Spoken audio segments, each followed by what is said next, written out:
Ladies and gentlemen, welcome to The Right Time. My name is Bomani Jones. Thanks for listening wherever you get your podcast. Rate us, review us, give us 5 stars. You only give us 4 stars. I'm inclined to believe you are a hater. It is Foxworth Friday. Domonique Foxworth, what's going on? What is up? Just listening to the rock rap and being so appreciative that he's not going to ever do it again, I hope. Yo, first of all, I didn't think he was that bad. Yeah, you're wrong. I did not think, it could have been way worse, I feel. My fear of what it was going to be was a little different. And it sounded like, he went and got, I'm assuming he paid somebody to write that. If I was The Rock, I wouldn't go out there with my own rhymes, not in the midst of professionals. I think he wrote it himself, but did you see the video? I think maybe that's what made it worse. If you just listen to it, it's bad.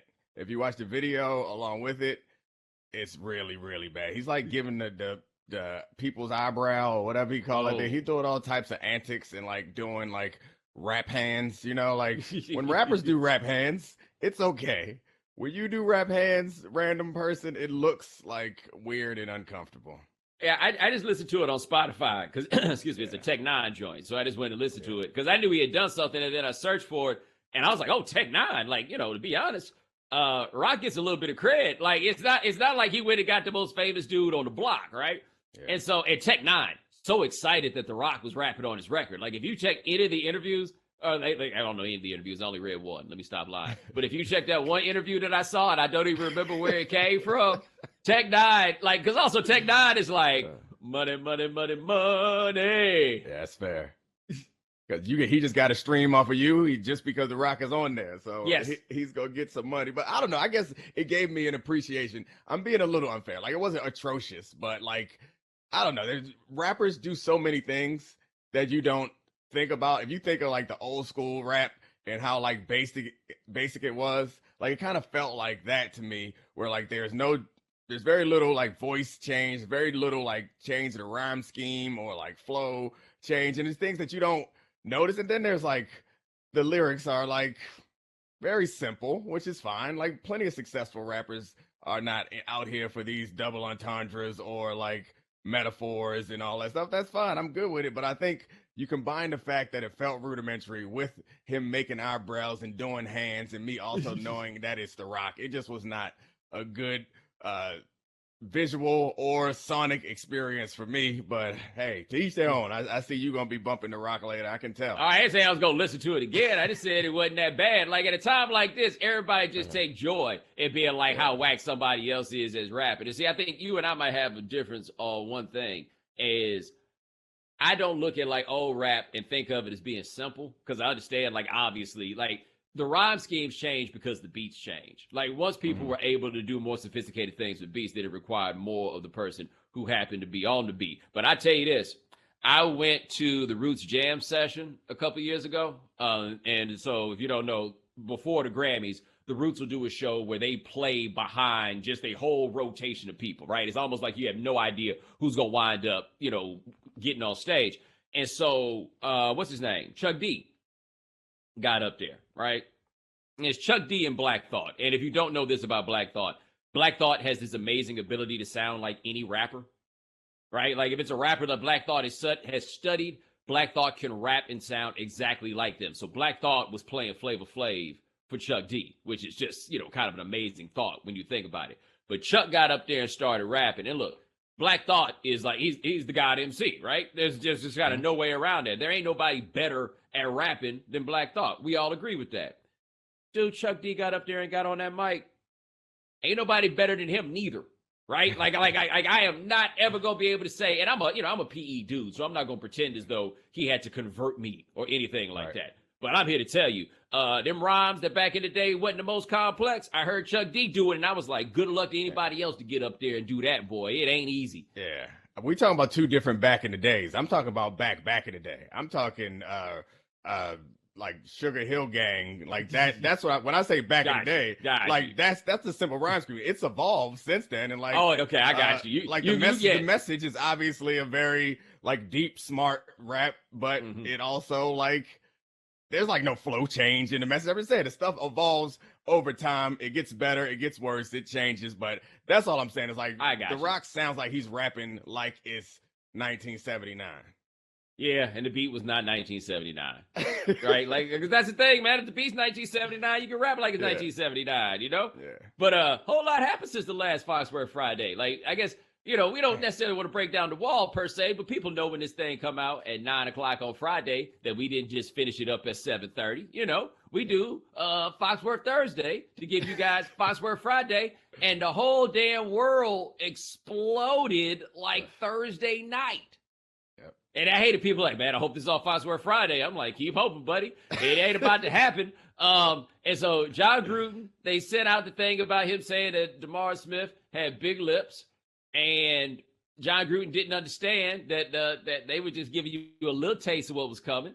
Sunday, we got all the people on TV trying to figure out how to talk about it. Mike Tirico, like, yeah, I guess we can do that. You know what I'm saying? Like, well, I appreciate that Mike Tirico even stepped foot in there because, like, I mean, so few Italians are comfortable talking about issues that involve Black people and race. So I commend Mike Tirico for getting in the mix. I don't agree with what he said, but he got in the mix as an Italian American. Well, I imagine that that somebody in the meeting was like, "Look, I think the audience wants to hear specifically from you, Tony, and from you, Mike." And Mike's like, "Why?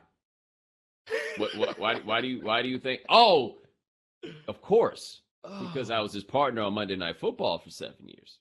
Did they, when they put together this team, did they like think that the fact that sports and race and politics now seem to be firmly integrated in sports conversation, did they not think that was a thing?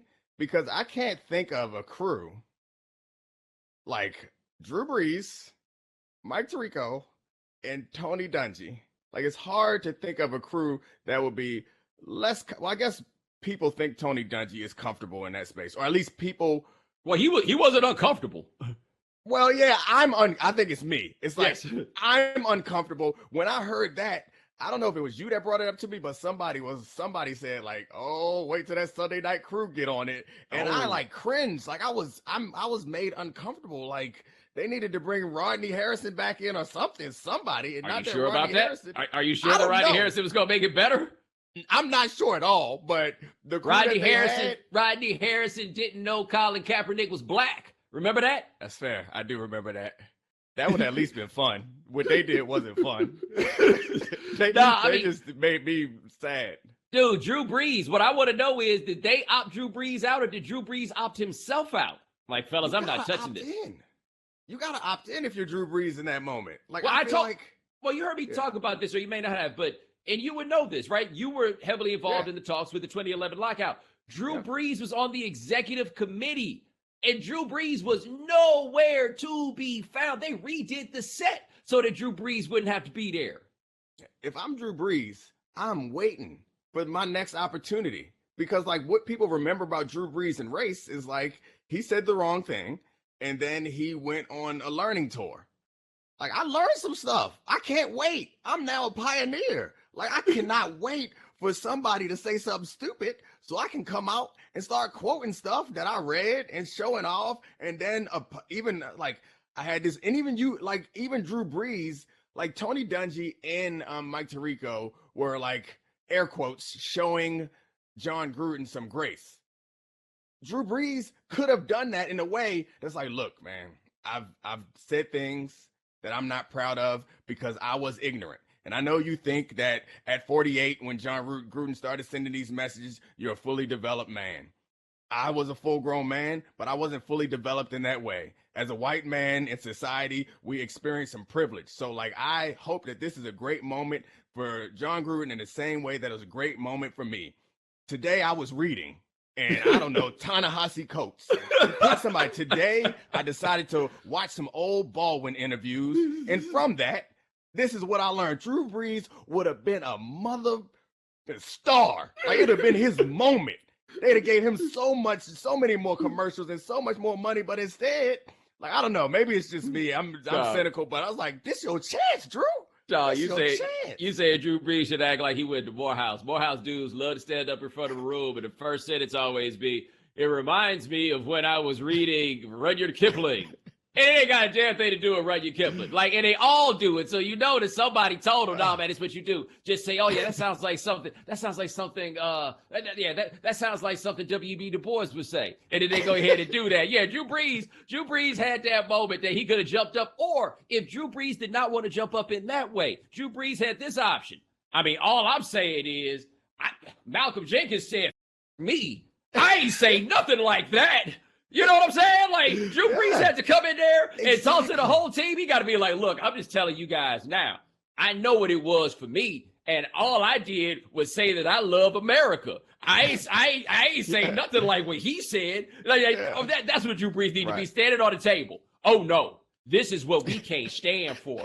I was a thin hair away from cancellation. Yeah. Jon Gruden must go.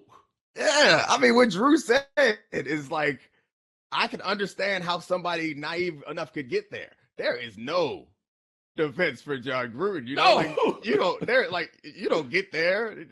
Those things don't come out your mouth. And Drew Brees, if for no other reason than to like remind people of that particular difference, that I'd have been there sitting there smiling and like, remember when I said what I said? Yeah. This is the problem. Me?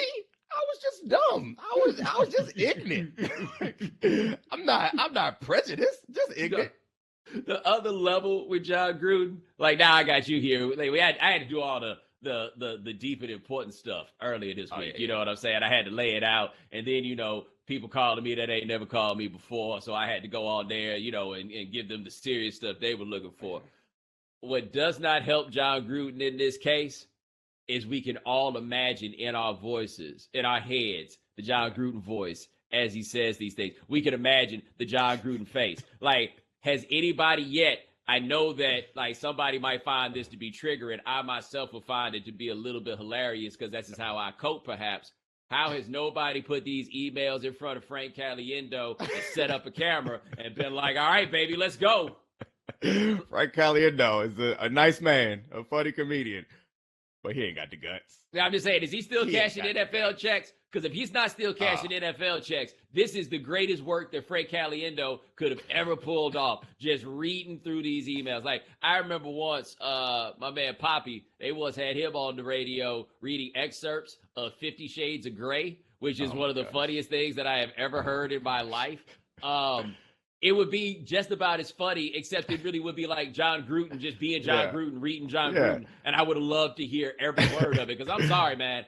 I don't get offended by like the craziness that he was saying. I'm just you're not going to hurt my feelings. Like, I think it's whack. I think you're ridiculous. And, under certain circumstances at a different point in life, we might have been scrapping it out over this, but not because you hurt my feelings, just because we don't tolerate disrespect, and it's a wide range of disrespect. But woo, buddy, he was so old school and old timey. I can't help but laugh.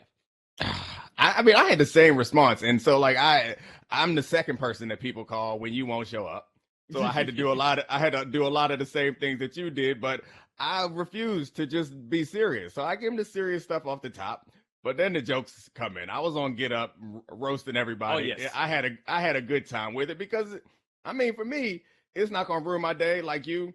I have to like respect you, I think, for it to upset me and hurt my feelings. But also, like, it's a kind of dual message thing. So like my message is, I don't quite care what Jon Gruden said, but also you need to know that this is unacceptable, and I know he ain't the only one. Right.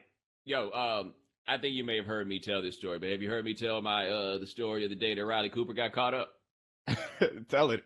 All right, so I imagine some listeners have heard this before, but I personally think it's a funny story, so I'm going to tell it again because that's what friends do, right?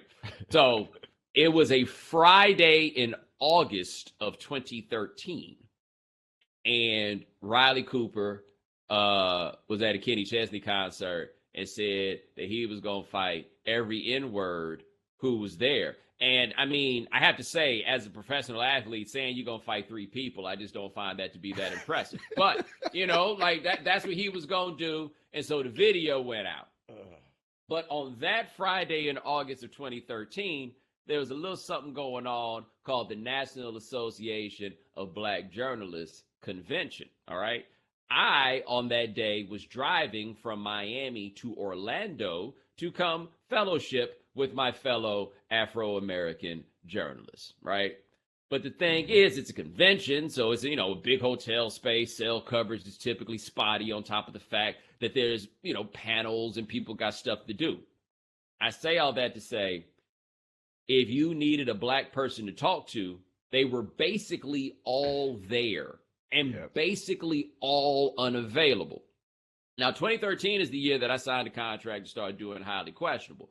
So I'm just now on the list for producers, because producers of TV shows, they got a sweet spot for who they call for different things. They're like, okay, they know who to call. They know who'll say yes. Oh, and that's the biggest thing. A TV producer wants somebody that'll say yes above all else. So they know all those things. And I'm guessing that all they people, like for SportsCenter, they were tied up. They were not available. But me, I was on the road. That meant I had my phone. Time to talk, yeah. And they called me and they asked me if I could talk about Riley Cooper. And I said, sure. And I don't remember who it was that I was on with. It was one of our Caucasian brothers. And, he went to that place. It was a very special episode of SportsCenter. It was real solemn. He had the bass in his voice. He had everything in his voice to make sure that you understood. We are taking this seriously. Little did he know that he was on the phone with somebody who was doing the exact opposite thing. I was not here to take this seriously. I find this to be equal parts ridiculous and hilarious. Mm-hmm. And so he's asking questions. I got jokes, and he's not prepared for jokes, right? Like sometimes sports, they ready to get a little loose with you and they can bounce off you. No, he had his questions. I am a white man talking to not just any black man, that black man. I imagine he'd heard about me, even if I wasn't on the list. And he's being all serious, and I ain't got nothing that he's expecting. Should the Philadelphia Eagles release Riley Cooper? I'm like, I guess they can. I won't trip if they do, but if he can still come in and hang out with them dudes, it ain't really a big deal, then you just go ahead and do it. Not the answer they're expecting, right? They expect me to burn this down. I'm like, nah, if they can tolerate it, then they can deal with it. And then, of course, Riley Cooper did stay, and they tolerated it, but Deshaun Jackson didn't look that man in the eye for an entire season while they were out there. But no, they just got the wrong dude. I was like, nah, this is funny. This dude really said this, and he said it in this place? I'm sure that I know you remember this, but I don't know if everyone remembers this. I'm working on a project now that involves that old 2007, 8-ish Florida team. Riley Cooper was on that team. Yes. That team with Tebow and Percy Harvin and Aaron Hernandez, all those guys was there, and Riley Cooper was there too. That is the sitcom I want to see. I want to see a sitcom based on Riley Cooper. But I guess he's played football enough that it probably wouldn't be as funny or interesting as I've made it up to be in my mind. Well, I don't know. I don't know about that, because that wide receiver room, he played football, but high school football teams are more balanced on the races. Sure. You know what I'm saying? It ain't your high school football team at a school that's got black people and white people. It ain't like the University of Alabama, which I think is 80% white, and the football team is 98% black. It ain't that. There's white dudes on the team. He got to college and he's sitting down in a room with Percy Harvin. Tim Tebow may have been your roommate, but I have lots of questions about how it went for you the first time, not just that you met Percy Harvin, but that you perhaps ran afoul of him. But I also hear that Riley Cooper can scrap. Of course. Yeah. But he like MMA type. He could scrap amongst professional athletes. Yes. Which you need. I'm sure he fought. That's just a thing that happened in all locker rooms back then. I'm sure I assume they've stopped it now, but every college locker room, I think, had 2 pair of boxing gloves. And sometimes when there was disagreements, or also just because there ain't nothing else to do, you go in there and you fight. I suspect Riley Cooper was misjudged. I suspect Riley Cooper gave somebody the business at one point, and that he was probably cool for that time from that point forward. A lesson was learned. Don't let the stress of daily life weigh on your body. Whether you're an elite athlete or someone like me, just trying to make it through the day tension-free, Theragun can help. Theragun is the handheld percussive therapy device that releases your deepest muscle tension using a scientifically calibrated combination of depth, speed, and power. And it's as quiet as an electric toothbrush. The Gen 4 Theragun doesn't just feel good. It gets to the source of the pain by releasing tension using Theragun's signature percussive therapy, which goes 60% deeper than vibration alone. I like to use it after a tough workout when the soreness kicks in and it releases it, and I always feel better and more relaxed. I do it, you should too. A Theragun is trusted by 250 professional sports teams like Real Madrid, elite athletes like Paul George, DeAndre Hopkins, Maria Sharapova, hundreds of thousands of customers, and me. Try Theragun for 30 days starting at only $199. Go to therabody.com/Bomani right now and get your Gen 4 Theragun today. That's therabody.com/Bomani. therabody.com/Bomani. This podcast is sponsored by BetterHelp Online Therapy. Therapy doesn't mean something's wrong with you. It means you're invested in yourself to keep your mind healthy. We get our cars tuned up to prevent bigger issues down the road. We saw this coming. We get annual checkups and go to the gym to maintain physical wellness and prevent injury and disease. We do chores regularly. Some of us do. We do that to avoid a giant mess of a house and roaches. BetterHelp is customized online therapy that offers video, phone, and even live chat sessions with your therapist. So you don't have to see anyone on camera if you don't want to. It's much more affordable than in-person therapy, and you can start communicating with your therapist in under 48 hours. Unload the stressors and get some unbiased feedback. You'd be surprised at what you might gain from it. See if it's for you. This podcast is sponsored by BetterHelp, and the Right Time listeners get 10% off their first month at betterhelp.com/Bomani. That's BETTERHELP.com/Bomani. Have you ever heard the best story ever about locker room misjudgment? It's not in the same vein, but still a great one. Does the name Fuad Reveiz ring a bell to you? I know who he is. He whooped somebody? Hold on. He didn't just whoop somebody. So for those of you who don't know, Fuad Reveiz was a kicker. He kicked at Tennessee in college. He kicked for the Dolphins. He kicked for the Vikings. And while he kicked for the Vikings, Fuad Reveiz, I don't know if he issued the challenge. Not John Randall. Yes. Oh, God. Yes. He challenged John Randall to wrestle. But the thing is, Fuad Reveiz was a state champion wrestler. And John Randall wore wrestling paint on his face, but I don't think that he actually had training at this. Fuad Reveiz gave it to him. That's incredible. We've had debates like that in locker room before, where it's like a random linebacker in a street fight with Floyd Mayweather, what would happen? Because Floyd Mayweather is a tiny man, but obviously he's very skilled. And like 10 times, if that fight happens 10 times, who do you think wins? Floyd Mayweather 10 times. Yeah. In a random street fight. So I don't know. I guess that was where I would lean. But the argument of like, if you can get your hands on him, like you run and do a Goldberg spear, it's over, Floyd. But I don't care how quick your hands are. That's the thing. Yeah. You can't, like, training. I talked to a dude who said he had gotten into boxing and he was going for it. But I think after he started having matches, his record was about 500. And one thing that you will notice, you don't hear a lot about boxers at the Mendoza line. It does not take long. Like ain't nobody coming back from down 3-1 in their boxing career. That does not happen. Once you are down 3-1, we packing it in. Over. Like there's nothing left to do. And so he said he was about 50-50 and he decided to let it go. But he said after having, and this is a regular, he was a college athlete, but regular dude for purposes of this discussion. He was like, after that, if you have not had any boxing training, you don't want it with me. Like, he was just like, he knows enough where you just can't do it. So Floyd Mayweather, as soon as you try that spear, like the thing about the random street fight, that dude doesn't become untrained just because it's a street fight. So maybe you can hit him with a chain or something like that. Yeah. You know what I'm saying? But nope. Floyd gonna hit you in the face. And the next point, and this is important. Have you watched the Ken Burns Ali documentary? Not yet. Okay. It is excellent. I highly recommend you watch it. But one of the big things that makes it very good is, without being like self-righteous about it, they really drive home the brutality of boxing, right? Just what the pain is. So they talk about when Frazier won the first fight against Ali. They talk about that, but then there's a long thing about all the injuries that Frazier suffered in that fight, because you feel like since he won it, it doesn't really matter, right? Man, let me tell you something about our good friend, the jab. And I ain't talking about no vaccine. I'm just talking about the jab.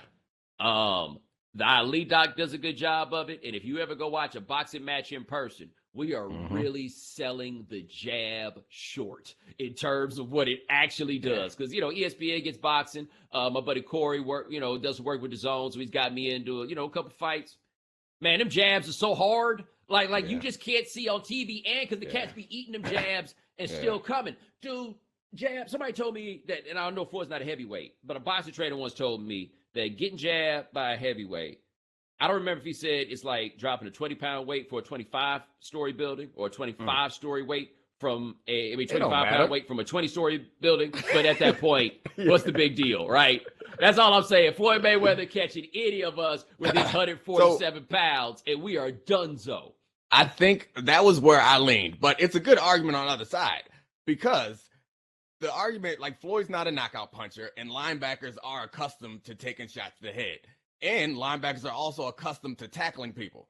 So, like, it's not crazy to think that a linebacker could eat one, maybe two. I don't know how many jabs he's gonna get in. It's not it's not unbelievable to think that a linebacker could complete the tackle on Floyd, eat whatever punches he delivers, and then, at that point, Floyd's not a wrestler. At that point, I got to give it to the 250-pound man who has been trained to kill people.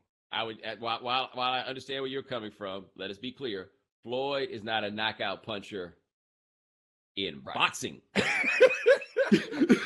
Like in the ring, I understand that, but he's a linebacker. Like, it's not like it's a random dude.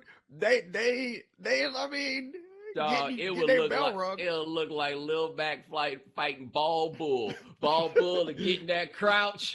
Ball Bull to make that approach. Floyd just gonna hit him with that one. Yeah, you're probably right. And people tend to underappreciate how difficult things are because we get accustomed to professionals doing it. Yes. Like, anything that a pro does, go ahead and try to do it. If you don't do it, you're gonna be bad at it. No, it's not happening. And I imagine at some point some football player has tried this with Floyd Mayweather, because he seems like the kind of dude that people. Hey, T.I. tried to fight him. He got security. I've run into Floyd a couple of times. It's like always 4 enormous dudes around Floyd. Ain't nobody trying them. Yo, I have to say, the only time I've ever stumbled into Floyd, it was just classically Miami. Because when I lived in Miami, I lived a few blocks away from the Fontainebleau. So I would just go down there for lunch, like it was walking distance. And I walked in there one night in the big lobby and the old, not the new tower, but the one that's farther north. And I just walked in there, and Floyd was just sitting at the bar, or like at a not at the bar, but like at a table, because it was facing. Right. And I was surprised that he didn't have the people out there. In Floyd in Miami, you always feel like it's Floyd, even if you don't, because it's going to be some like $200,000 car with Nevada plates. Like, anytime I would see something like that, I'm like, oh, Floyd's in town.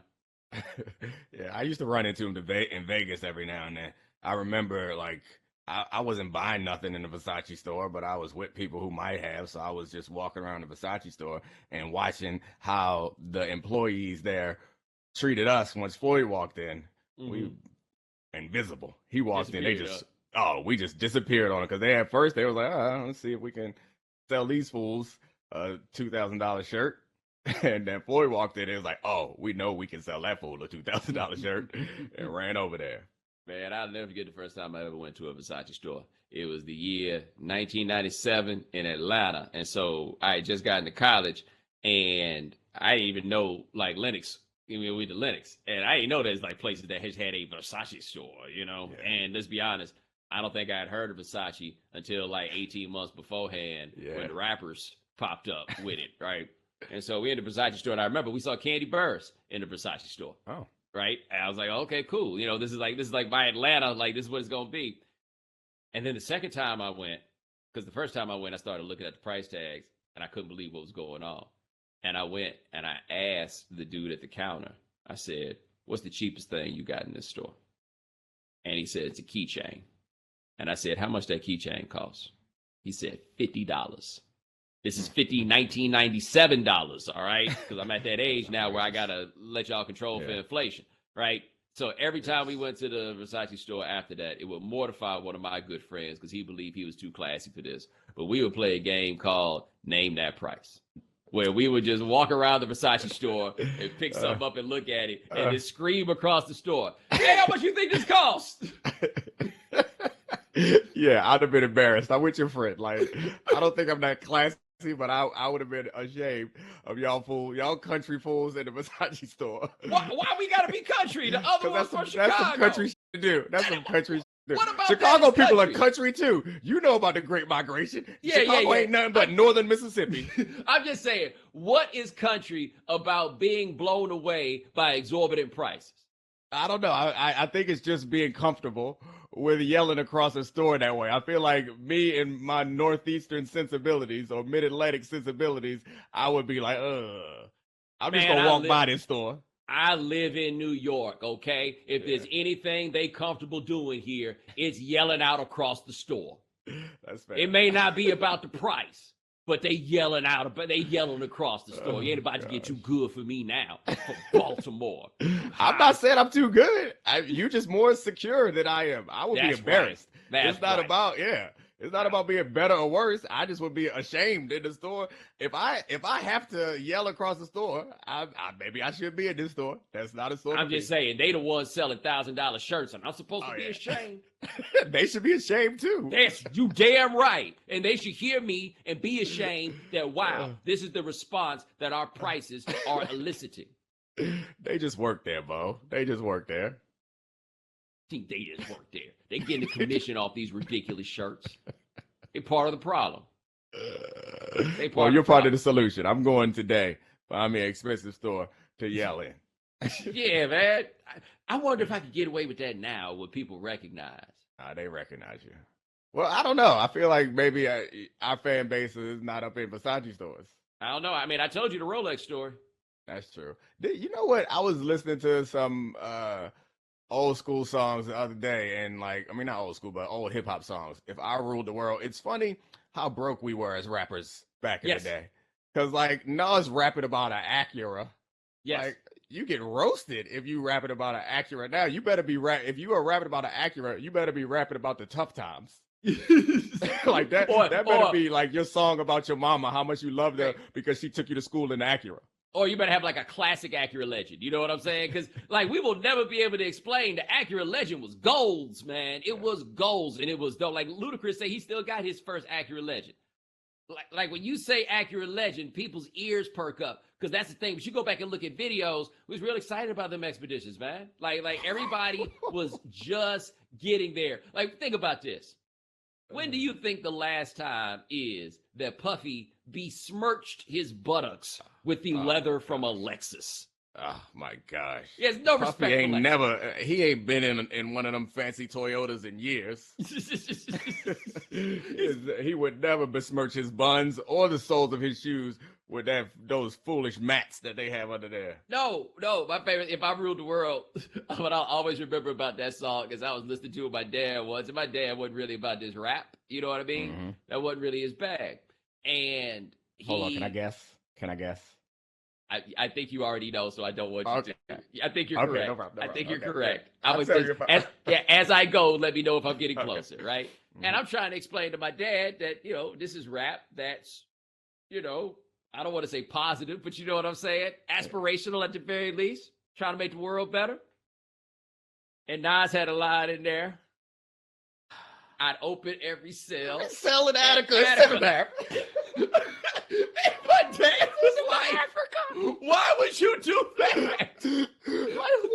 Where in Africa? And also, is this a reward to them? Is this a punishment to Africa? I don't know. Why did I leave? It's a penal colony. We doing Australia out here? He's like, why don't you send them some engineers? Why don't you send them some doctors? And of course, that then leads us to 3 or 4 years later when Nas does Belly, and his whole plan is just to go to Africa with nothing more specific.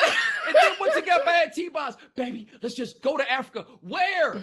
2 tickets to Africa City, please. Oh, it was that. I think that it was. Africa City. Like, where are you going?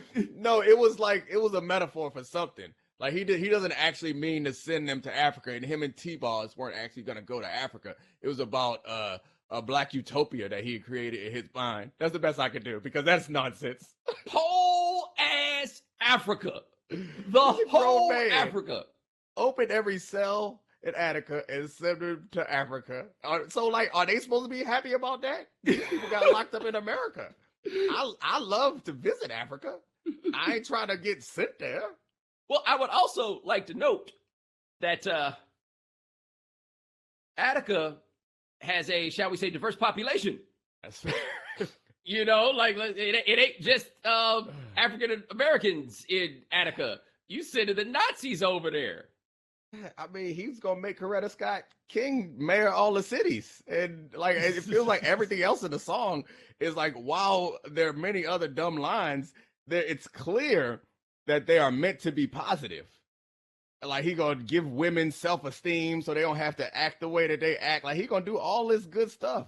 That is the lone line in the whole song that's like, is that a reward or punishment? What are you doing? Dog, and nobody in the room was like, man, Nas, I don't know about that one. I'm gonna send you to Africa City. Africa City, man. Africa, they gonna fly into Africa International. He gonna get there. Like, is there gonna be a vaccination program before they get over there? You know what I'm saying? The next thing you know, it's gonna be former felons contract malaria. Right now, the African hospitals are overloaded because Nas decided he wanted to do something. Yeah, they don't need. Yeah, first of all, pick a country, pick a city, and whatever country or city, they don't want no criminals. Like maybe some of these guys are falsely accused, but you send the murderers over there too. Like they don't want that. What did they do to you? What did Africa do to you? Maybe he's trying to get revenge for Africans selling slaves. He's like, you know what? Y'all sold some of us. So are we sending the ones back that you don't want? Wow. This is Jon Gruden got us here. We started with Jon Gruden. We got to Nas, and we haven't even gotten to. Does this sound familiar? You got one device that lets you catch the game live, another that lets you stream your favorite shows, you're watching sports highlights on your phone, and you've got your neighbor's best friend's login for the good stuff. Well, I want to tell you about a simple way to get all that entertainment you love without the hassle, and a great way to finally get your TV together. It's called DirecTV Stream, and it brings your live TV and on-demand favorites together like never before, so you can watch your favorite sports, movies, and shows all in one place. That means no more juggling remotes and no need to buy another device ever again. And the best part? There's no annual contract. So get rid of the clutter and the confusion and get your TV together at DirecTV Stream. You can learn more at DirecTV.com. That's DirecTV.com. Compatible device required. Content varies by package. How tired do you think James Harden is of Kyrie, man? Oh my gosh. Yeah, I heard your show and how of all of those players, James Harden probably needs this more than most for as far as the way we remember him.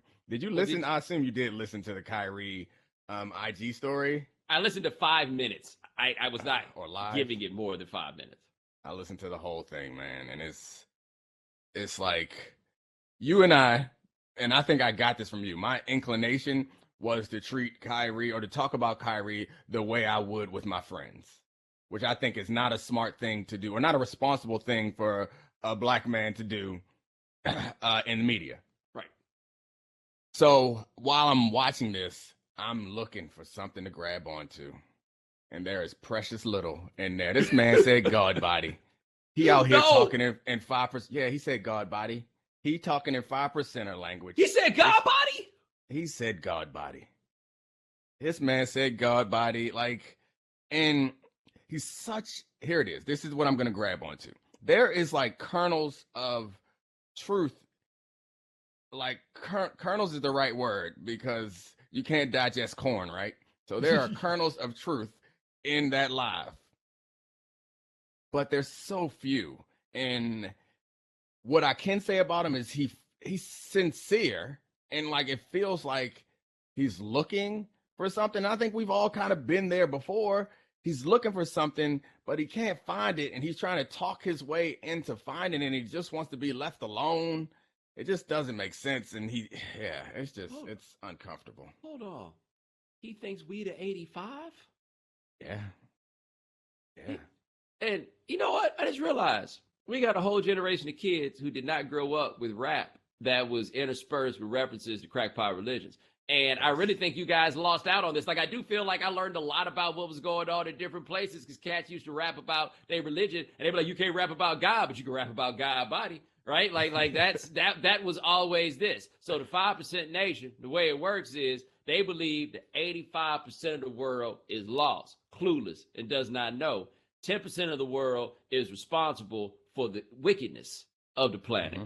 And the 5%, God's chosen few, there's an enlightened 5% that actually knows what's going on, and they are charged with the responsibility of spreading the truth to the 85. The thing about Kyrie is he clearly believes that he's the 5, but he don't be explaining nothing to the 85. Yeah. So we over here just as confused as we ever were. Save us, Kyrie. Tell us what the you're talking about. Yeah, that's the hard part. Is like it's just word salad, man. Like it's like you can tell that like he watches YouTube videos or reads stuff from people from spiritual people, because like he speaks in that vernacular, but he never gets to the point, or he like rarely gets to the point.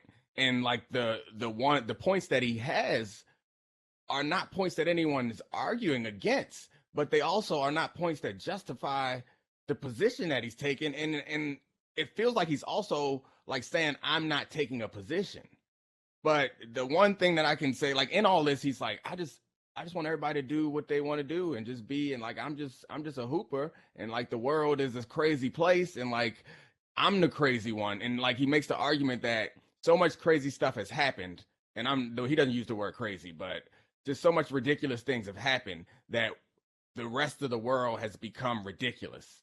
And I recognize that the world is ridiculous. Like that's the best way to try to distill what it seems like he's saying. It's like, I'm recognizing that the world is ridiculous, which feels very much like 5% of language. It's like, I recognize that all y'all are acting ridiculous because you are responding to all this ridiculous input, but I'm not going to allow it to change me and have me acting ridiculous. And that just is uncomfortable and kind of sad. This dude is just like, I'm not going to play. Yeah. You know, they just like, and look, and here's my thing about it. He doesn't have to justify this to me. If he is willing to pass up on them checks and pass up on playing to do this, he doesn't have to justify it to me. It's just wild that he's actually doing it. Like, look, this is your call. I think that within a team dynamic and all of that stuff, probably a little bit foul. But hey, you're right, man. If you don't want to put that in your body, you don't have to put that in your body. Your logic for not putting that in your body seems to be incredibly suspect. But if that's the call that you're making, you don't have to justify it.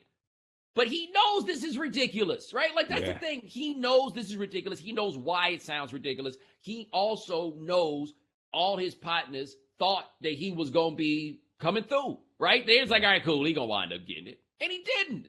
And now they just all up there. And you see the Nets say they're not going to extend his contract. Mm-hmm. Yeah. I mean, but Kyrie didn't grow up, Kyrie didn't grow up poor and disconnected, as far as I understand. I don't think so. And like, I have some sympathy is not the word. Maybe it is. I just have some understanding for people who grew up like that. I have some understanding of them being trepidatious about this, because I could understand living my whole life feeling like they don't care about me. They won't talk to me. They being the government or the powers that be in this country. Like we needed bridges built. They ain't build bridges. Our schools was terrible. They didn't fix that. We had all types of shit in our water and they didn't clean it out. Now all of a sudden you show up and you tell me, like, I can understand that because you have been functionally on the outskirts of society your entire life. Now they want to bring me in. I don't trust that. But that ain't him. That ain't him. And so I guess maybe he feels like he is standing for them, but it feels to me like the right thing right now for those people is to get vaccinated, because you ain't nothing but I don't know. I think to your point though, I had this conversation on Debatable the other day, and again, like it was the black man in media. I felt like I had to say something that was like, you got to respect Kyrie, and the point I was making is he is comfortable with the consequences, and if you make a decision and you're comfortable with the consequences, like that is, and I analogized it to Colin Kaepernick, which was kind of sloppy, but they got the point. And I was saying how, like, it's sometimes the principles are bad, but if it's principled, like, we celebrate people who stand on principle. We celebrate people who will go to jail rather than go to Vietnam. We celebrate those people who will get blackballed out of the league rather than stand up for the national anthem. It just so happens that he is, I think, Howard. He's Bryan doing it said, for a reason that's stupid. Like he's a martyr looking for a cause. Yeah, like I made two mistakes on the last podcast. One, I said LeBron won 3 championships instead of 4, and that's my bad. And I realized I just forgot, and maybe it's because it was 2020. You know what I'm saying? Like it just got caught in the glut of everything else. But I was like, ain't never been a star player to quit for no good reason. And this dude wasn't a star, but that dude Adam LaRoche, who quit the White Sox because he couldn't bring his son around, and he said his son can learn more in a baseball clubhouse than he could in school. Which if Kyrie Irving had said something like that, I mean, we gave it to LaRoche at the time also, but if Kyrie had said that, we'd have been like off the deep, just like, what in the world are you talking about? But this dude ain't gonna quit. He said he doesn't want to retire. The Nets got to trade him. Like by the time we come back and do another Foxworth Friday, they can, unlike the Sixers, who are in a trick bag with Simmons, because I don't think they can win a championship with him, but I don't think they can win a championship by trading him because they're going to get worse. I think the Nets can maybe still win a championship without Kyrie. Absolutely. If I wouldn't have him on the team by the next Foxworth Friday. If those two teams can make the trade, then the Nets, that's the tough part for the Sixers is you going to go ahead and send Ben Simmons up there so they can win a championship like that. If those teams are willing to make a trade, that's a smart trade to make because you get the things that you need. Both teams need somebody who is comfortable making big shots in big moments and also a ball handler and somebody who's going to be willing to play perimeter defense and also don't want no shots. Like, can you imagine? There's no better place for him to land than a place where he can just distribute, play defense, and there's nobody clogging up the lane. They don't have a big man to speak of. Like that team becomes a juggernaut immediately with him. And we think about him entirely differently if he lands there, right? Like he's the second coming of LeBron if he ends up there. Nah, but you're right, though. Neither one of those teams can make the other team better. Just on GP. Like neither one of them can get down and make that move. I had somebody hit me. It was funny. Somebody hit me. It was like, yo, Kyrie, I need to be paying tithes because he keeping ESPN's lights on. Like, nah, Jon Gruden keep the lights on, baby. Like this Kyrie thing, it's out of gas now until either he come back or they trade him. Because it's not like the Nets are gonna start the season 2-8. Like if they did that, then it would turn into a thing. But I saw they asked Harden yesterday if he had talked to Kyrie. No, I ain't talked to him. No, I ain't talked to him. He said he can't believe this. Last year, James Harden was the problem. Now he out here like, man, James Harden probably had to really be like, damn, I really was tripping last year, huh? Yeah. And first of all, the Cowboys keep the lights on all the time. So all y'all can shut on up. And if only the soap opera that is the NBA actually translated to people watching the games. Like the NBA would be the greatest reality show in the history of the world if they could sell the rights to watch the backdoor interactions. Because, and I remember thinking, I don't know, maybe it was a decade ago, that we all felt like because of social media, the NBA is on the come and like everyone's going to know these stars and that's going to translate to people wanting to watch the games. No, everyone knows these stars, so they want to read what they're doing. Like, you know, like it's a weird dynamic. People care, obviously basketball fans and sports fans like us, we care about what happens on the court.